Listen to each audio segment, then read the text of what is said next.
Live from New Delhi, you're watching DD India Newshour, India's voice to the world. I'm Amritpal Singh. Coming up in the next hour, UN Security Council members call for repeal of Taliban's new morality law that curtails women's rights. Diplomats say the new law undermines efforts to reintegrate Afghanistan with the international community. Ukrainian President Volodymyr Zelensky's push for more weapons from allies continues on the sidelines of the Ambrosetti Forum in Italy. Zelensky meets Dutch politician Geert Wilders and Italian Prime Minister Giorgia Meloni, among others. Typhoon Yagi hits the island districts of North Vietnam. Coastal city of Haiphong among the hardest hit by the typhoon. Boeing Starliner spacecraft returns to Earth uncrewed in New Mexico. NASA astronauts Butch, Wilmore and Sunita Williams to return to Earth on SpaceX vehicle in February 2025.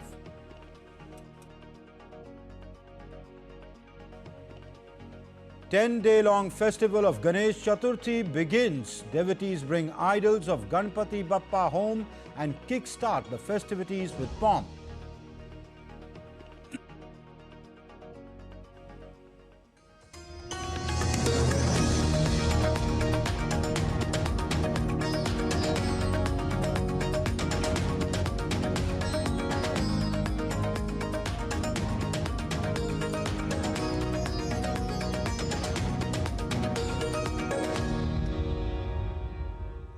India has surpassed China in the MSCI Emerging Markets Investable Market Index with a weightage of 22.27% compared to China's 21.58%.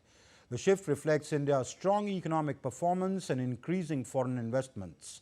Analysts believe that this change could attract up to $4.5 billion worth of new investments into the Indian equity market.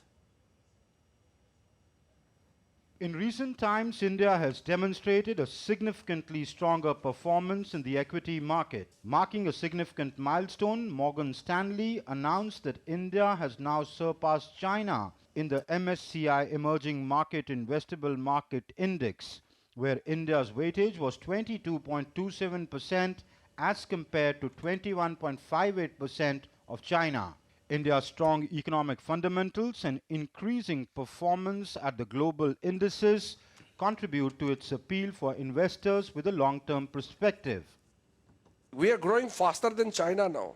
Again, the IMF and other financial institutions have given India the forecast for the growing as the fastest big economies. Only India is growing fastest among the big economies. India's parameters in all the sectors are doing extremely good, including becoming an attractive destination for the foreign investment. Today, India is a bright spot in the global economy, unlike the Congress time when India was amongst the fragile economies of the world. MSCI is a leading provider of critical decision support tools and services for the global investment community. The MSCI Emerging Markets Index was launched in January 2001. With 3,355 constituents, the index covers approximately 99% of the free float adjusted market capitalization in each country. After a reshuffle in MSCI indices, analysts estimate that Indian equities could see inflows of about 4 to 4.5 billion US. The domestic investors, both institutional and retail, today are more than the foreign investor. So we have gone up from 17 to 22.5. What this implies is that Indians are really gaining from the growth of India. So as our markets are going up, we Indians are benefiting from this growth, and the biggest beneficiary is the government of India. Morgan Stanley analysts say that India's growing share in global GDP and the global market is a positive long-term trend, provided corporate earnings remain strong. With inputs from Shama Mishra, Bureau Report, DD India. And India is also undergoing a phenomenal boom in India's realty sector. This achievement has been significantly highlighted in the Global Real Estate Transparency Index released by JLL and La Salle that sets and analyzes the standard for market transparency in 89 countries and regions. DD India's Vishal Baristo reports. India, the world's fifth largest economy, has been the top global improver in the realty sector over the last 2 years. This is driven by advancements in transaction processes and market fundamentals. Its major city markets have joined the transparent group as their real estate sectors have become more institutionalized and quality of data has improved. ये largely हमारी अर्थव्यवस्था से भी linked है क्योंकि भारतीय अर्थव्यवस्था ने बाकी देशों के मुकाबले काफ़ी अच्छा परफॉर्मेंस दिया है। हमारे कॉस्ट और स्केल एडवांटेजेस हैं, एक डेमोग्राफिक डिविडेंड है और एक बहुत ही प्रोएक्टिव गवर्नमेंट सेटअप है। According to the report, China suffers from oversupply, pushing vacancy rates to record highs and pressuring rents. Its investment activity has dropped significantly since 2022, with transaction volumes across the region falling by 7% year-on-year in the first half of the year. In contrast, India's commercial and residential markets are breaking records. Flow of funds जो है institutional flow of funds है global और domestic दोनों तरफ से बहुत ही robust and बहुत ही significant flow हुआ है. One of the major contributing factors behind the strong property sector is institutionalization of the investment market. According to CBRE, the institutional investment reached $6.2 billion in the first half of this year, which is its highest ever. The establishment of publicly traded real estate investment trusts has also helped boost liquidity, set new governance standards for the industry, and acted as a catalyst for sustainable commercial real estate sector. With Vishal Baristo, this is Priya Yadav for DD India. So that's good news for the Indian economy. Boeing Starliner spacecraft landed uncrewed in New Mexico late on Friday, concluding a 3-month test mission, which was marked by technical issues that have delayed the return of NASA astronauts such as Butch, Wilmore and Sunita Williams. The astronauts who flew into the International Space Station in June this year aboard Starliner had to remain in that space after NASA deemed the spacecraft's maneuvering thrusters too risky for a crewed return. Here's a detailed report on that. Boeing Starliner spacecraft successfully returned to Earth unscrewed from the International Space Station, landing in New Mexico just after midnight Eastern Time on Friday, marking the conclusion of a challenging test flight for both Boeing and NASA. The spacecraft re-entered Earth's atmosphere at orbital speeds of roughly 27,400 kilometers per hour. The gumdrop-shaped capsule landed gently at the White Sands Space Harbor in New Mexico as its descent slowed by parachutes and cushioned by airbags, having departed the ISS around 6 hours earlier. It's great to have the Starliner home. A safe and successful landing was exactly what we wanted. NASA astronauts Butch Wilmore and Sunita Williams, who became the first crew to fly Starliner in June, remain on the International Space Station as the capsule suffered some technical problems. Both the astronauts will instead return in a SpaceX Crew Dragon, but not until February, extending an 8-day stay on the ISS to 8 months. We had planned to have the mission land with Butch and Sunny on board. I think there's, depending on who you are on the team, different emotions associated with that. And, I think it's going to take a little time to work through that. For me, a little bit, and then for everybody else on the Boeing and NASA team. So. In an early morning news conference from NASA's Johnson Space Center in Houston, Texas, NASA's Joel Montalbano also created the air of a possible rift between NASA and Boeing, saying the aerospace giant was committed to continue their work with NASA. I can tell you that the three of us have all talked to the Boeing managers after the landing. The Boeing managers came into the control room and congratulated the team, talked to the NASA team. And so Boeing is committed to continue their work with us. The aerospace giant Starliner woes represent the latest struggle that call into question Boeing's future in space, a domain it had dominated for decades until Elon Musk's SpaceX began offering cheaper launches for satellites and astronauts and reshaped the way NASA works with private companies. Bureau Report, DD India. Ukrainian President Volodymyr Zelensky held a crucial meeting with Italian Prime Minister Giorgia Meloni. During the discussion, Zelensky pressed for increased weaponry to bolster Ukraine's defense efforts, emphasizing the urgent need due to intensified attacks by Russia. Prime Minister Meloni assured continued support from Italy. Additionally, the two leaders explored the potential pathways for peace, discussing Ukraine's peace plan aimed at ending the protracted conflict. Syed Absarul Hassan reports for DD India. After attending the Defense Ministers' Contact Group meeting in Germany on Friday, Ukrainian President Vladimir Zinski travelled to Italy, where he met with Italian Prime Minister Giorgia Meloni on Saturday. During their meeting in Cernobbio, northern Italy, on the sidelines of European House Ambrossity Forum, Zelensky pressed for additional weapons to aid in Ukraine's fight against Russia. Prime Minister Meloni stated that Italy would remain steadfast in its support for Ukraine. I believe actor nations like China and India have a role to play and must play a role to resolve the conflict in Ukraine. The only thing that cannot happen, gentlemen, is to think that the conflict can be solved by abandoning Ukraine to its fate, because that will not bring peace. It will bring chaos. It will bring wars closer to home, and it will bring many economic consequences, all the more serious than what it costs today to support Ukraine.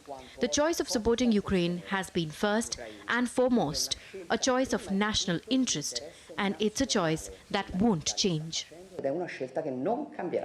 Ukrainian President Volodymyr Zelensky also met Dutch politician Geert Wilders, the leader of the largest Dutch parliamentary party, at Ambrossity Forum in Italy.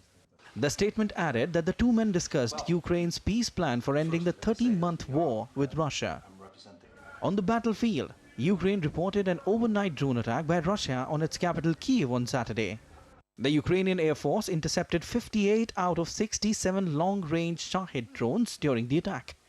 Debris was found next to the parliament building in Kyiv, and air defense units were activated in 11 regions across the country. Russian forces have taken control of 6 more settlements in the Donetsk region. In a video clip released by Vyacheslav Gladkov, the governor of Russia's Belgorod region, shows local residents taking shelter during Ukraine's shelling. Gladkov revealed that 1,765 protective structures have been installed in the region, with over 500 in Belgorod itself. The Belgorod region has faced frequent cross-border shelling and drone attacks, especially since Ukrainian forces breached Russia's western border last month in the Kursk region. Syed Absarul Hassan reporting for DD India. Still to come up on DD India Newshour, Super Typhoon Yagi hits northern Vietnam.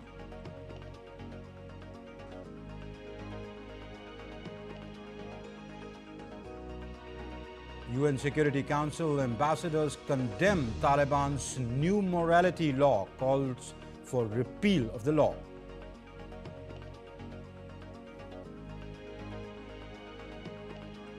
Huge protests in South Korea's capital Seoul against the government's inaction on climate change.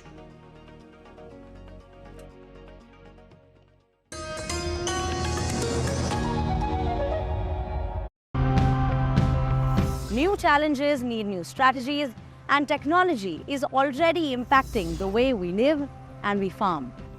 Based on the spikes and insights which our algorithms suggest, we alert the farmers or whoever the warehouse owner is about what exactly is happening in which part of your warehouse. The weather in Meghalaya is definitely one of the center points of how we design these systems. And let's look at all of this together in terms of what are the solar irradiance that they're getting. Try and design a system that is designed to work in that situation. It's a pretty good living. Greenhouses have improved the lives of 80 or 90% of Almerians. Our supply chain is farm to door. We supply traders directly, bringing benefits to both.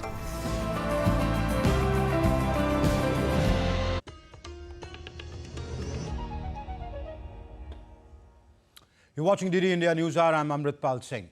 Super Typhoon Yagi, Asia's most powerful storm this year, made a landfall in northern Vietnam on Saturday afternoon, battering coastal provinces with winds up to 149 kilometers per hour, killing 4 persons.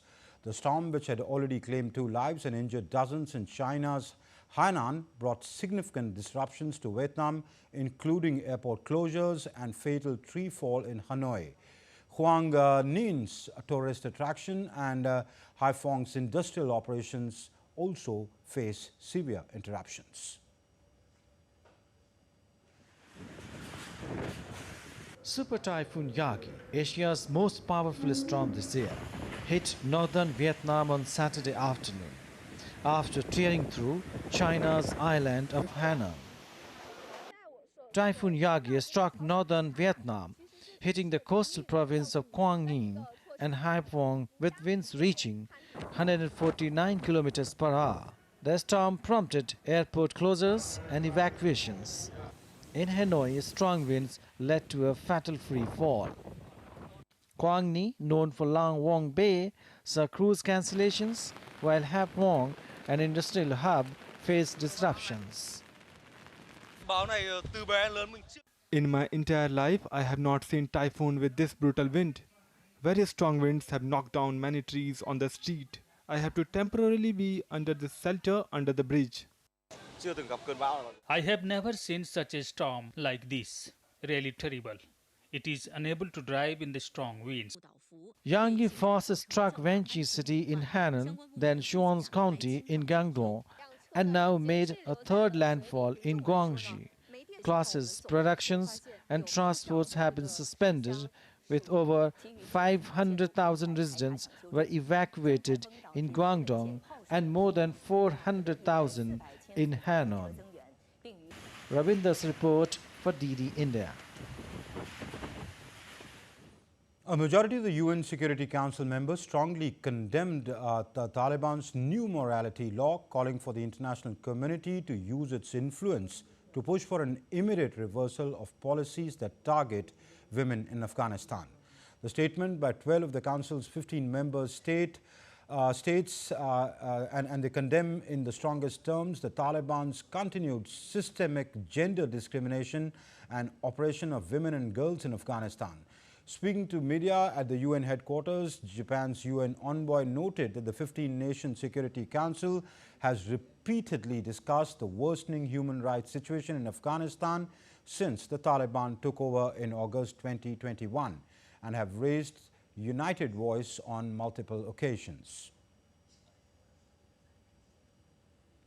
We once again urge the Taliban to swiftly reverse all the policies and practices that restrict the enjoyment by women and girls of their human rights and fundamental freedoms. The Taliban need to listen and respond to the voices of Afghan women and girls by respecting their rights to education and for women to work, as well as the freedoms of expression and movement. In Pakistan, the miseries of Karachi residents have been exacerbated by the prolonged power outages and electricity theft in the region.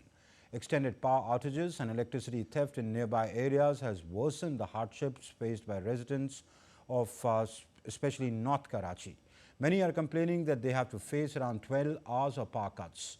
According to media reports, the unscrupulous elements in the power utility have allowed illegal sale of electricity through cables running from North Karachi industrial area to nearby slums.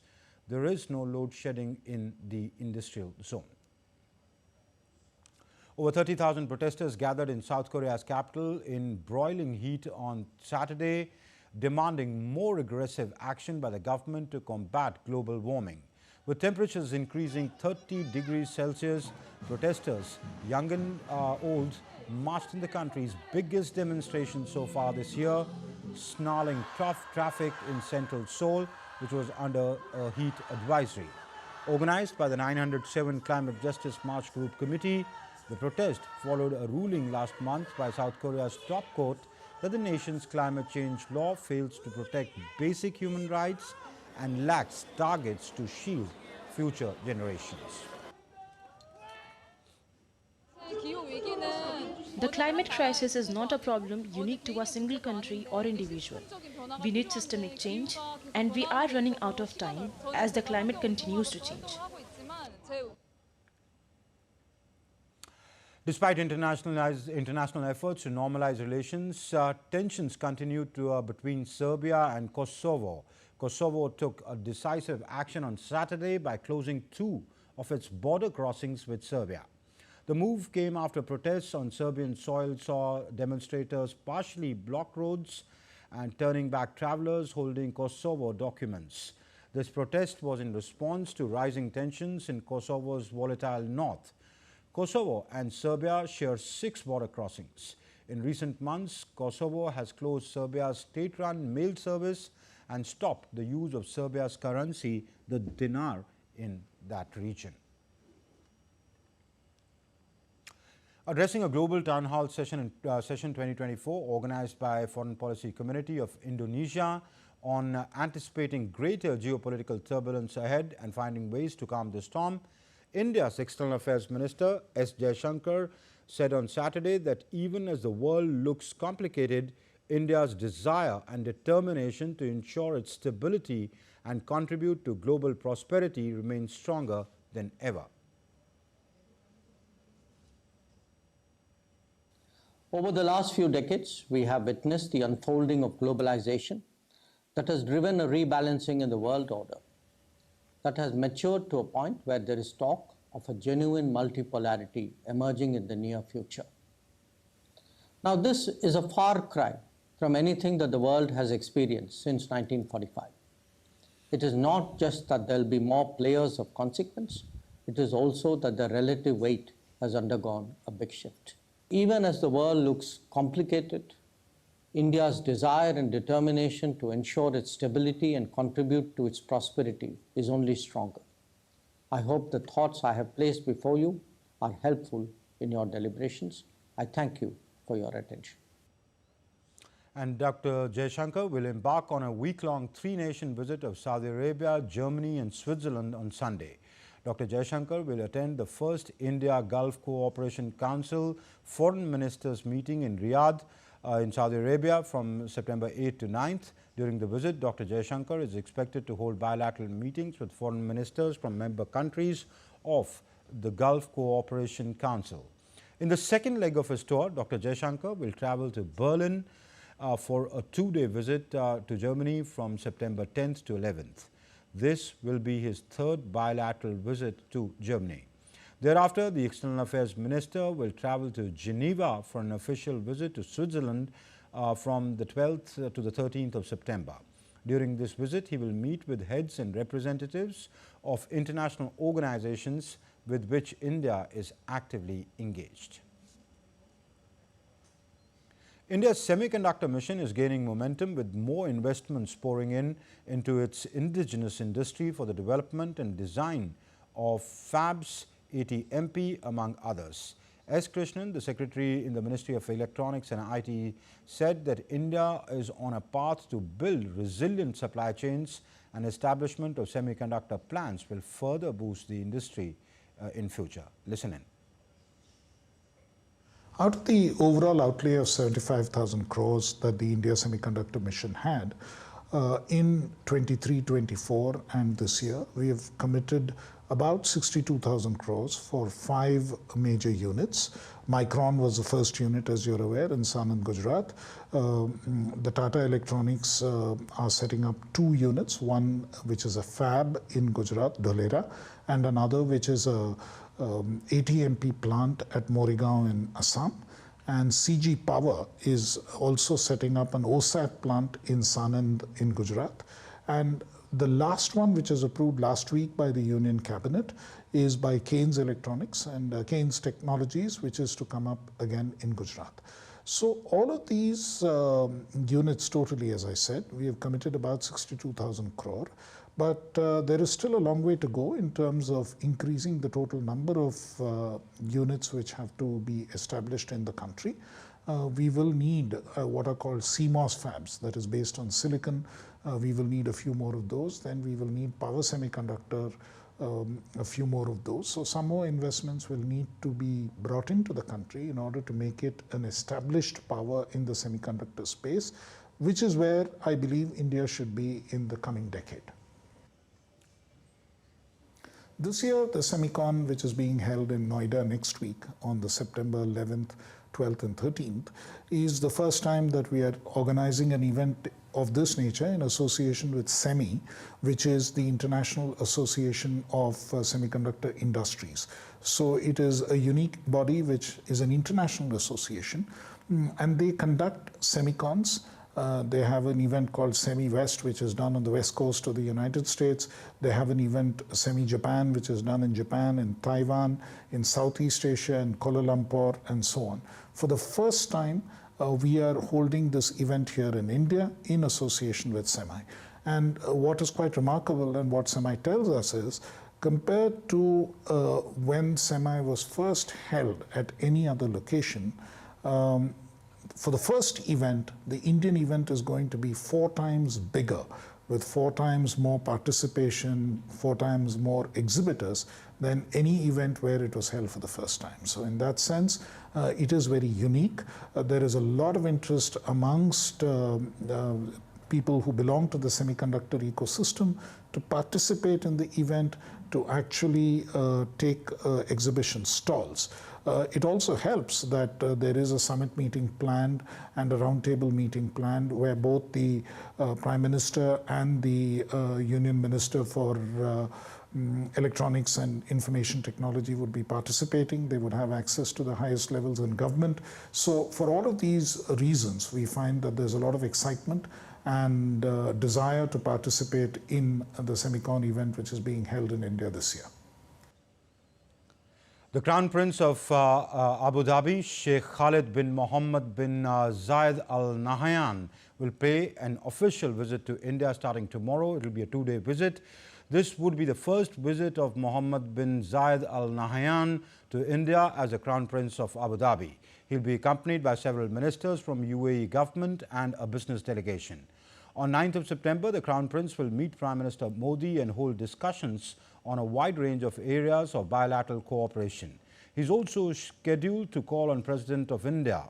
On the 10th of September, the Crown Prince will visit Mumbai to participate in a business forum in which business leaders from both countries will participate. Let's now take a look at what other stories have been making news around the world. A preliminary report into the crash of an ATR-72 aircraft in Brazil in early August suggests that ice buildup on the plane may have played a role in the accident. The ATR-72 aircraft from a local carrier Vopas swirled out of control on 9th of August, killing all 62 people on board. Thousands took to streets across France on Saturday to protest against President Macron's decision to appoint centre-right Michel Barnier as Prime Minister. Protesters accused Macron of not listening to voters when he named the 73-year-old Barnier as the Prime Minister on Thursday.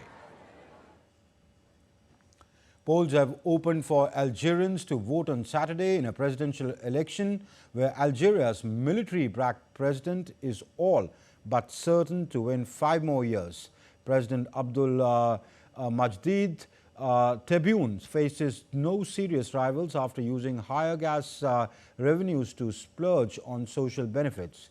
The 2 other candidates are one a moderate Islamist, the other from the secular opposition. And still to come up on DD India Newshour, India's forex reserves jump $2.3 billion to hit a new all-time high.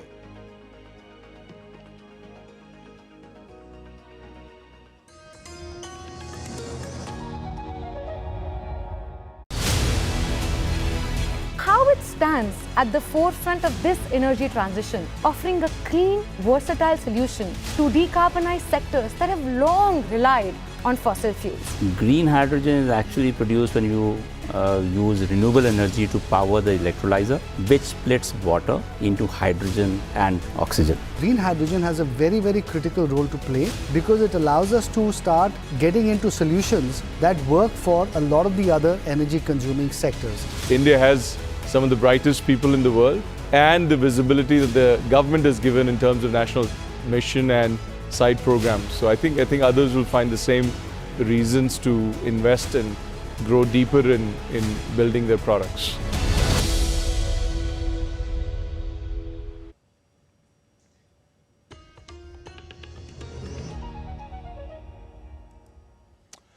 You're watching DD India Newshour. I'm Amritpal Singh. The UN Security Council members call for repeal of Taliban's new morality law that curtails women's rights. Diplomats say the new law undermines efforts to reintegrate Afghanistan with the international community. Ukrainian President Zelensky pushes for more weapons from allies on the sidelines of the Ambrosetti Forum in Italy. Zelensky meets Dutch politician Geert Wilders and Italian Prime Minister Giorgia Meloni, among others.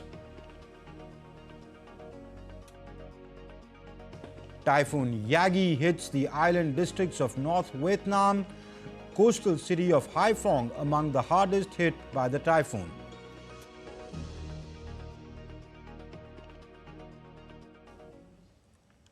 India's foreign exchange reserves rose for a third straight week to a record high of $683.99 billion as of August 30th.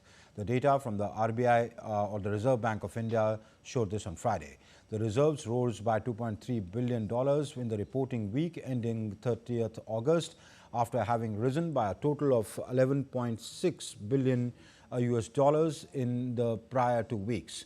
Gold reserves saw a surge of $862 million to $61.86 billion. The RBI monitors the foreign exchange markets and intervenes only to maintain orderly market conditions.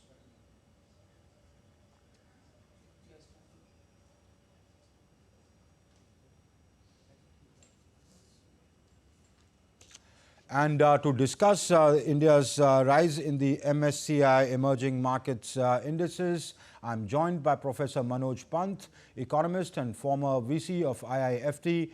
Thank you, Professor Pant, for joining us on the show. First of all, please explain for the layman in very simple terms, what does this development mean? Well, it may mean something, it may mean nothing. Let me explain. Okay. There are two reasons your reserves go up. One is because the RBI buys foreign exchange in order to prevent the rupee from depreciating.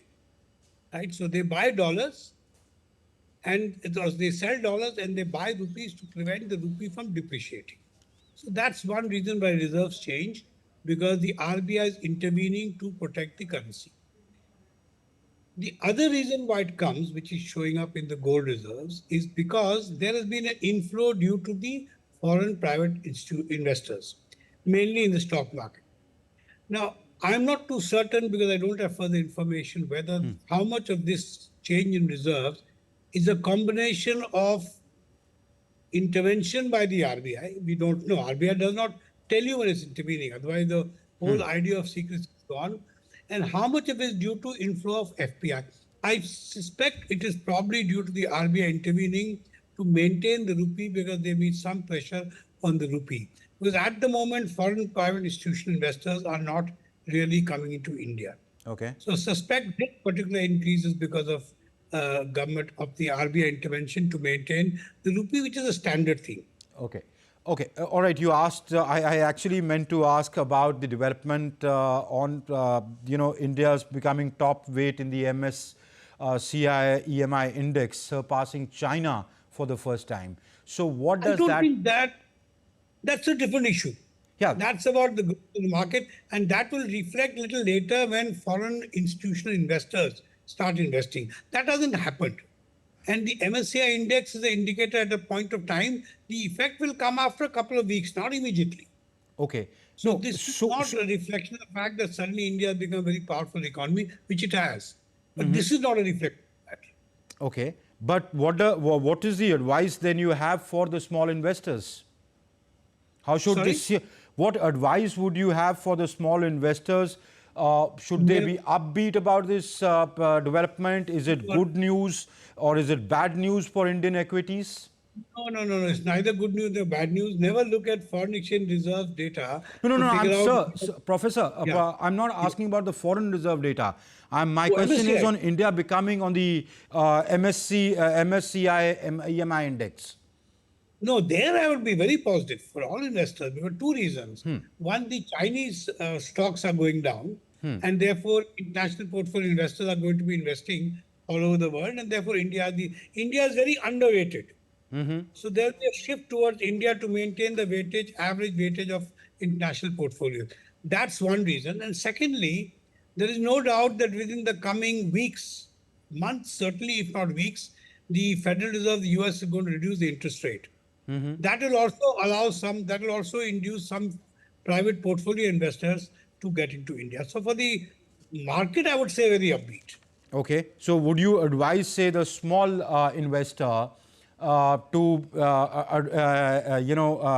throw caution to the winds and go into investing, or would you tell them to be cautious? No. Be very careful. I'll be very honest. Be careful of the very small, what you call penny stocks which are being floated. You heard the reserves stories about some guy opened a shop and his IPOs or subscribe. Don't do that. I would still say go with proven companies. Okay. Either go with mutual funds which do it, or don't think that this means everything is going to go up in the air. Okay. Because that go up in the air, come down very fast. Okay. What would you ascribe the reasons for this development? See, it's very simple. There are only two economies which have got the numbers in terms of consumers. One is the USA, the other is India. There is no one else. China, of course, gone down a bit. China is going down. China's demand is going down. And China is going to go through structural adjustment for some period of time. It's also having political issues with the US, which will also stay for some time. So the next 2-3 years, at least certainly the next year, doesn't look great for China. In terms of going further from where they are, they're already at a very high level. So when there's a shift of movement, the only other place can shift to is India, because there's only so many. It's the only other one which has equal number of consumers. So therefore, I'm quite gung-ho on the Indian economy. It's just question is, are we are in the right place, we are at the right time, but have we been able to take the right steps to make use of this? But does say political stability or the role of government policies, the macroeconomic environment, does that play a role? 100%. In fact, there I will say, apart from what other people may say, the interesting thing is not a question of this government there, that government. There's a continuity of policies. Policies never reverse in India when, either the left are in power, the Congress or the BJP. Policies don't reverse. Whereas in China and these kind of countries, policy can reverse overnight. So India, the good thing is, that's the whole point of a democracy. We move forward, but when we move forward, we don't go backwards.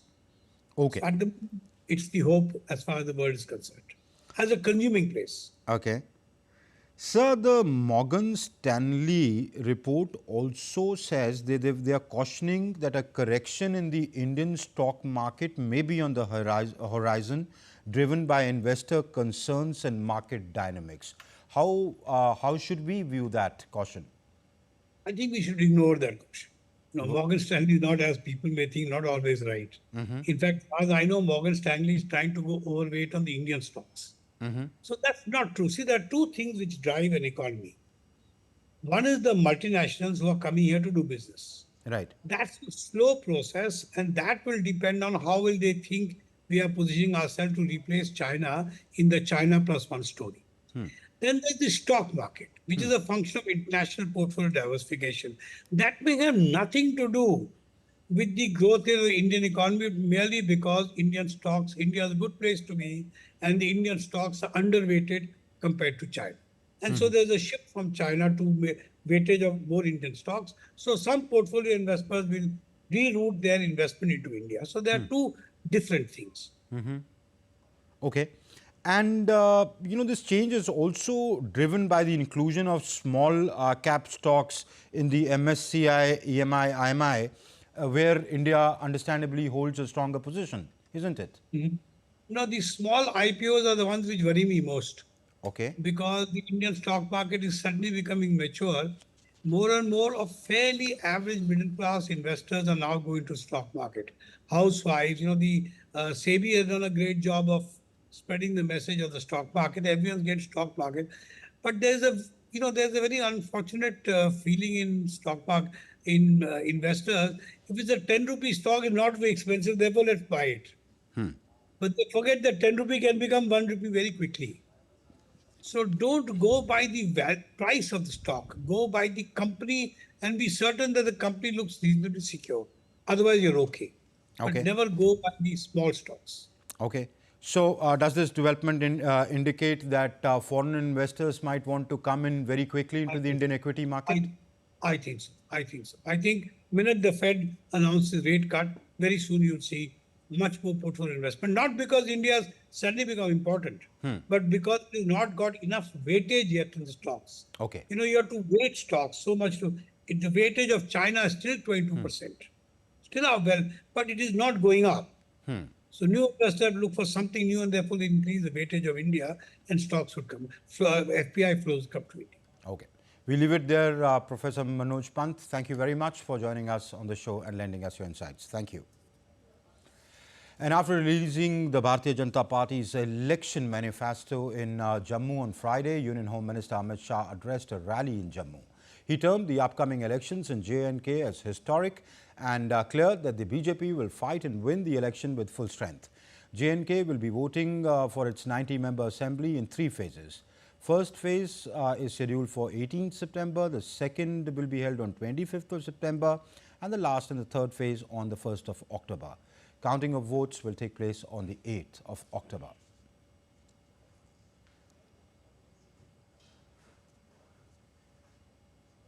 And Union Minister in the Indian Cabinet, Jender Singh, who hails from Jammu, has accused the erstwhile UPA government in Jammu and Kashmir of failing the people of the state. He added that the people of Jammu and Kashmir will give a befitting reply to the opposition in the upcoming state assembly elections. UPA government in place in New Delhi, a UPA government in the state. The chief minister belonged to the UPA and the father was a cabinet minister at the center, and both were privy to the decision, but they found it convenient not to protest, if at all they had to protest, because that would have cost them the loaves and fishes of office. Once they are not there, and they then chose to remain silent for 1 long decade, only when they were faced with the heat of election in the Kashmir Valley, they have chosen to do so.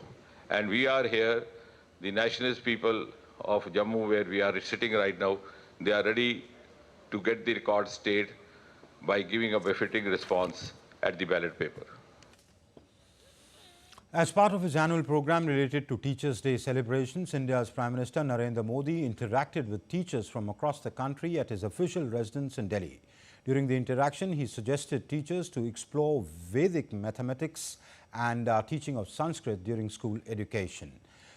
Prime Minister Modi, who takes keen interest in education through practice, said that even language should be taught through speaking. He gave his own example and shared his experiences in this regard. Language बोलचाल से बहुत जल्दी सीखी जा सकती है। बिल्कुल sir. मुझे याद है मैं जब गुजरात में था तो नडियाद में मेरे यहाँ एक महाराष्ट्र का परिवार नौकरी के लिए, वो प्रोफेसर थे, नौकरी के लिए आए। उनके साथ उनकी वृद्ध माताजी थी। अब ये महाशय पूरा दिन भर स्कूल कॉलेज में रहते थे, लेकिन लैंग्वेज में जीरो रहे वो 6 महीने के बाद भी। और उनकी माताजी कुछ पढ़ी लिखी नहीं थी, लेकिन वो धन गुजराती बोलना शुरू कर दिया। तो मैं एक बार उनके यहाँ भोजन के लिए गया, मैंने पूछा ये नहीं, बोले हमारे घर में जो काम वाली है ना उसको और कुछ आता नहीं, तो बोले मुझे सीख गया। बिल्कुल सर। बोलचाल से सीखा जाता है। बिल्कुल सर। और मुझे बराबर याद है, मैं जब छोटा था तो मेरे स्कूल में जो टीचर थे थोड़े स्ट्रिक्ट भी थे और हमें स्ट्रिक्टनेस थोड़ी तकलीफ करती थी लेकिन उन्होंने राजा जी ने जो रामायण महाभारत लिखी है तो उसमें से रामायण की जो बहुत परिचित वार्ता तो सबको परिचित होती है तो बड़ा आग्रह करते थे कि राजा जी ने जो रामायण लिखी है उसको थोड़ा धीरे धीरे पढ़ना शुरू करो। कथा पता था, भाषा पता नहीं थी, लेकिन बहुत जल्दी कोरिलेट करते थे। एक दो शब्द समझ गए तो भी लगता था हाँ ये कहीं सीता माता की कोई चर्चा कर रहे हैं। And let's take a look at other stories making the news. Indian government has discharged ex-probationer Puja Kar from the Indian Administrative Service with immediate effect. Puja Kar was found guilty of cheating and wrongly availing benefits under the OBC quota and the disability quota. A total of 258 officer cadets and 39 women officer cadets were commissioned into the Indian Army at a spectacular ceremony at the OTA, or the Officers Training Academy, in Chennai on Saturday. Vice Chief of Army Staff Lieutenant General N.S. Raja Subramani reviewed the passing out parade. India sent around 2,300 kilograms of medical aid to Chad in response to a deadly fire incident in the African nation. At least 9 people were killed in the fire incident. Notably, India has repeatedly extended help to different countries across the world during the crisis situation.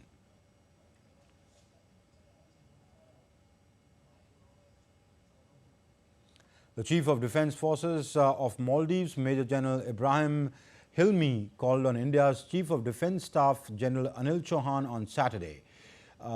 Discussions held on furthering defence cooperation between India and the Maldives and measures for strengthening regional security.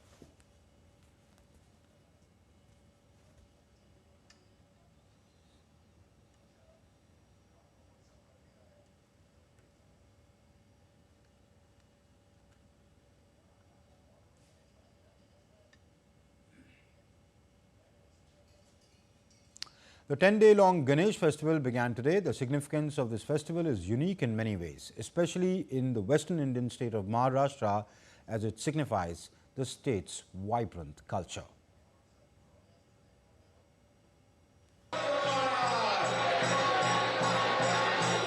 The auspicious festival of Ganesh Chaturthi is being celebrated with immense enthusiasm in Mumbai. The festival, also known as Vinayak Chaturthi or Ganesh Utsav, marks the birth anniversary of Lord Ganesha and celebrated for 10 days from Chaturthi Tithi of Shukla Paksha. In Mumbai, preparations begin weeks in advance by the mandals and the people. The artists from across the country come to Mumbai to display their talents. Apart from famous mandals, the Ganpati idols are also brought to communities, offices or giant pandals where they are decorated with flowers, sweets, offerings and lights. First time I'm here from Mangalore, and I came yesterday. Today I had good darshan and all. A good experience. I am going to visit many other Ganesh ji pandals, and yeah, it's going fun and amazing. The vibrant celebration of Ganpati has always been attracting people across religions and communities in Mumbai. The city is home to some of the most famous Ganesh mandals like Lal Bagcha Raja and GSB Seva Mandal, attracting millions of devotees. Each mandal competes to create the most impressive idol and intricate decorations. It's 10 days of celebration and it's 10 days of Ganesh Utsav. Yes, we are in Mumbai and we are in at GSB Ganesh Seva Mandal here in Mumbai, where the Ganesh Utsav can be seen at its highest. The celebrations over here have already begun since early morning. The Ganesh Lord over here, he's adorning the ornaments or even the Sinhasan that you can see. There's a gold jewelry of about more than 65 kgs. There's silver of more than 370 kgs. India's Home Minister Ahmed Shah is likely to visit Mumbai to seek blessings of Lord Ganpati on Monday. Mumbai police, along with civic body, central and state agencies, are keeping a close tab on security aspects during the festival. Meanwhile, Indian Railways have already announced special trains and suspended weekly mega block for suburban services during the festival for the convenience of devotees. With Yogesh Kumar Sheetal and Shama Mishra, Bureau Report, DD India. And Ganesh Chaturthi is also being celebrated in Sri Lanka, in Colombo, with great devotion. The Indian diaspora in Colombo participated in the puja and aarti at the Swami Vivekananda Cultural Center amidst dhol atasha lezim, a locally made Ganesh idol that was used for pran pratishtha. The day marks the birth of Lord Ganesh, who is a symbol of wisdom, prosperity and good fortune. Also known as Vinayak Chaturthi or Ganesh Utsav, the day marks the beginning of the 10-day-long festivities during which people place clay idols of Lord Ganesh at their homes and worship them.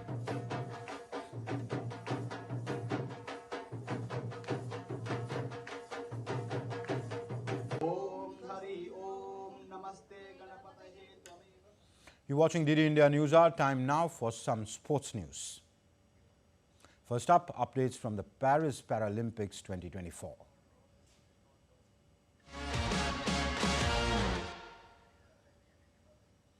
India's Minister of Youth Affairs and Sports, Dr. Mansukh Mandavia, felicitated the para-athletes on their return to New Delhi. Mandavia congratulated players, coaches and their support staff for their exemplary performance at the Paris Paralympics. The minister reiterated the government's commitment to develop sports as a cornerstone of national progress. Indian para-athletes who brought glory to the country at Paris Paralympics continue to be felicitated. Sports Minister Mansukh Mandavia felicitated Avani Lekhara, Manish Narwal, Rubina Francis and many others para-athletes after they returned home. The minister said that the athletes have performed exceptionally well at this edition of Para Games. He hoped that the players will perform well in the future as well. Some of the para-athletes returned home after clinching medals at the multi-sports event. They received grand welcome at the airport. India's Sports Minister Mansukh Mandavia honored the players who brought laurels for the country and also encouraged them to do well in future. भारतवासी कभी हारते नहीं हैं, हम जीतते हैं या सीखते हैं। जो हमारे खिलाड़ी इस बार मेडल नहीं पाए हैं वो फिर उत्साह से साथ खेलेंगे, उत्साह से साथ प्रैक्टिस करेंगे और भविष्य में वो सफल रहे उसके लिए शुभकामना व्यक्त करता हूं। The players also admitted that the biggest reason behind the record-breaking performance is the support of the government at every level. जैसे गवर्नमेंट सपोर्ट कर रही है and obviously media is also there and you know they are also covering the para sports. I think इससे हमें भी बहुत motivation मिल रहा है कि हम भी अपना बेस्ट दें।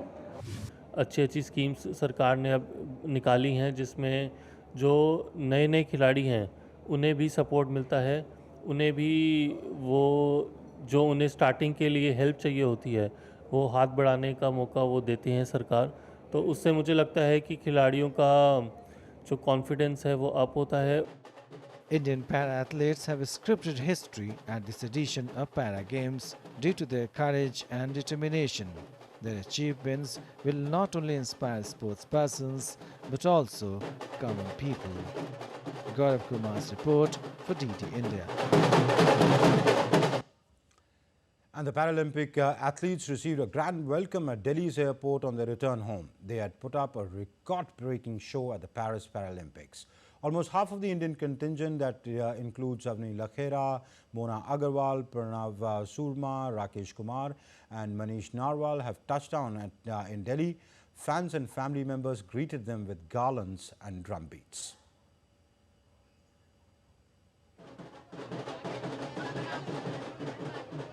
Indian para-athletes who brought laurels for the country at Paris Paralympics have been welcomed at New Delhi airport with drum beats, banners, garlands, family members and enthusiastic fans. Parachuter Mona Agarwal, who clinched a medal, got emotional after union with her family as she met them after a long time. बहुत खुश हूँ कि मैं मेरे बच्चों के लिए ये मेडल जीत पाई। इन्हें छोड़कर गई थी, बहुत दुख हो रहा, लेकिन मेरे बच्चे बहुत स्ट्रांग हैं, उन्होंने मेरा बहुत साथ दिया और इनका विश्वास था कि इनकी मम्मा मेडल जीतेगी और मैं जीत सकी।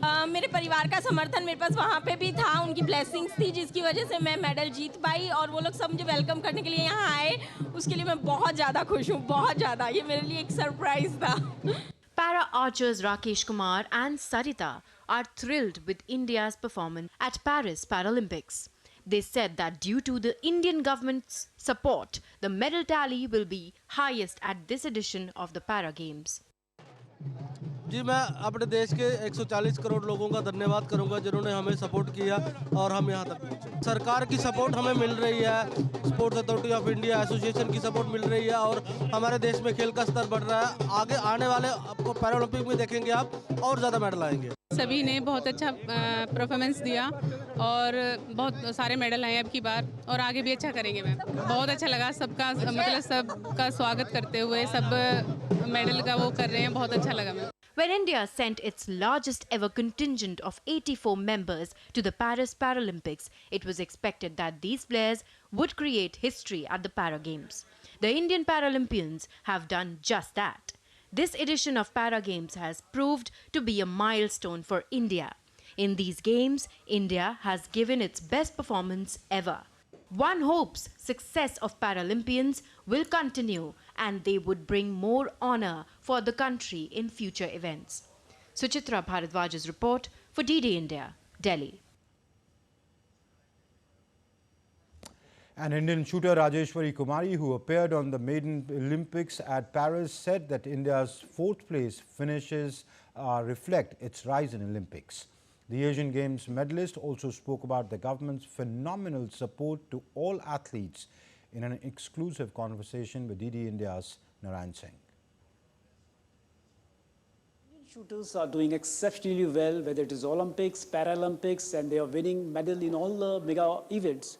And right now I'm joined by Rajeshwari, who won medals at the Asian Games and participated in the Olympics also. Rajeshwari, the way things are going in the Indian shooting, Indian shooters are winning medal at the Olympics, even Paralympics. So what's the reason basically you find behind the steep rise of the Indian shooting? I think it's the support that we get. Everything that we ask for is given to us now. Between the federation and the government, we're very well supported. So it's been increasing and now finally the results are showing.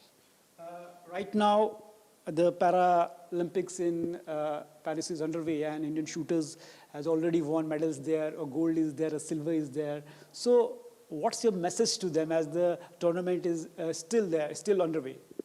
I wish them all the very best of luck and we are super proud of them and can't wait to receive them when they come back.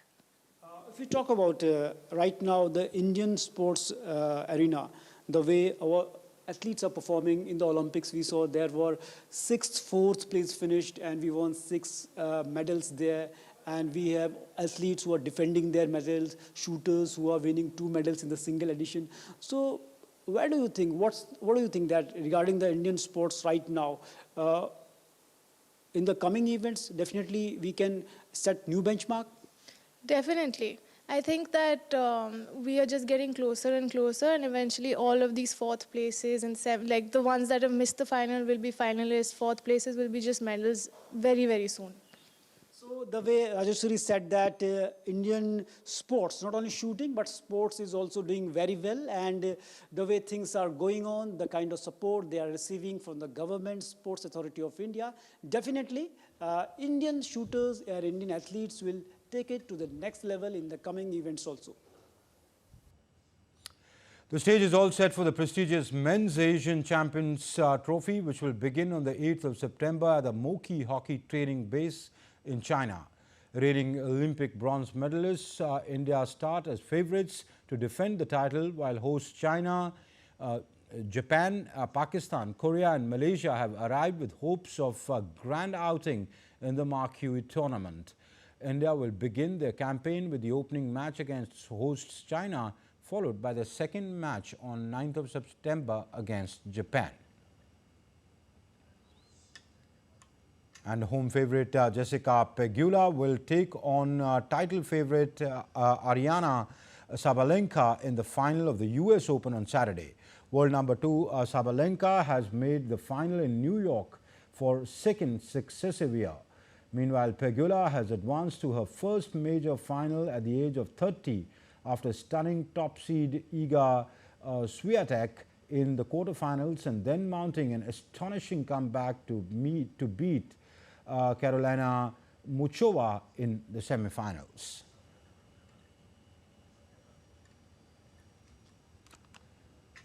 An Indian para-shuttler Nitesh Kumar, who bagged gold medal in the badminton men's singles SL3 category, winning gold and getting to hear India's national anthem at the Paralympics was a dream come true for him. Nitesh talked to DD India's Narendra Singh upon his return from Paris. Take a listen. Indian para-athletes have shattered the record created in the Tokyo Paralympics, and in Paris they have won more medals than that of the Tokyo Games. And right now I am joined by Nitesh, who won gold medal in the para-badminton. Nitesh, congratulations, a stupendous achievement. And talking about this, you won gold. So how big this achievement is for you personally? First of all, thank you so much for the wishes.